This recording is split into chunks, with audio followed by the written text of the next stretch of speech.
Yes, I put cheese and rice in there. Serve it with garlic bread so you can sop up that sauce. To the ingredients. To a large mixing bowl, 2 pounds of ground lamb, not mutton, lamb.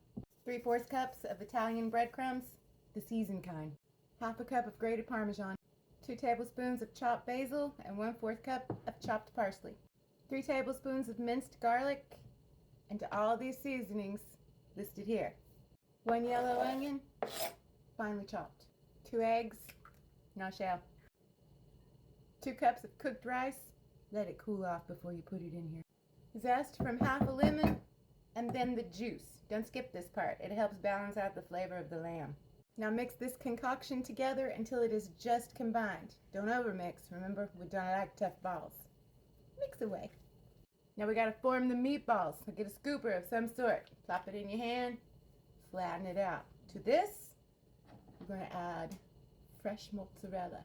And then you're gonna form the ball around the cheese. Make sure it's sealed up because the cheese will leak out. It's like hide and seek. And then place your balls like this somewhere, and nobody's going to judge on the size. They're all distant cousins, sisters, brothers, whatever. Repeat until the meat's gone. Cheese inside the balls. Listen, I know I told you nobody would judge you on your balls, but they will judge you on your cheese. So if you got a big ball, 2 cheese. Small ball, 1 cheese. Do it. But in all seriousness, try to make your balls relatively the same size so they cook evenly. Spray or butter a 9x13 baking dish and preheat your oven to 375 degrees Fahrenheit. 24 ounces of the marinara sauce of your choice. Take about 3 tablespoons of it, spread it out to create a thin layer at the bottom of your dish, just like that. Add your meatballs in a single layer, just like this, and then pour over the remaining sauce. Smother your meatballs.